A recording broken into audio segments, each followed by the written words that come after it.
আসসালামু আলাইকুম, সবাই কেমন আছেন? আশা করি ভালো আছেন।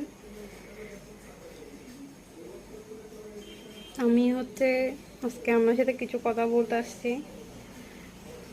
আসলে যদিও আমি গুছাই কথা বলতে পারি না, যদি ভুল হয় আমাকে ক্ষমা সুন্দর দৃষ্টিতে দেখবেন আর কি। তো কথাগুলো মানে ধরেন আমরা কোনো কিছু মানে আল্লাহর কাছে যাচ্ছি, যখন ওইগুলো পাই না তখন আল্লাহর কাছে আমরা অভিযোগ করি, এটা কেন হয় নাই, এটা এরকম কেন হলো। এগুলা আমরা করতে থাকি, এগুলো করা ঠিক না। যদিও আমি আমি বেশি করি। আমি ব্যক্তিগতভাবে আমি আল্লাহর কাছে অভিযোগ করি, আমার আমার আমি এটা কেন পাইলাম না, ওইটা এরকম কেন হলো। এগুলা আসলে ঠিক না। তো জীবনটা একটা পরীক্ষা। এখানে আমরা থাকবো না, এখানে উনি আমাদেরকে পাঠাইছে ওনার ইবাদতের জন্য।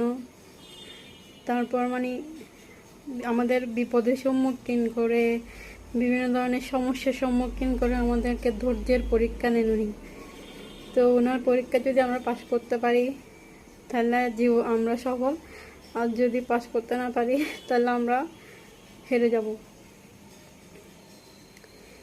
তো এটা আর কি।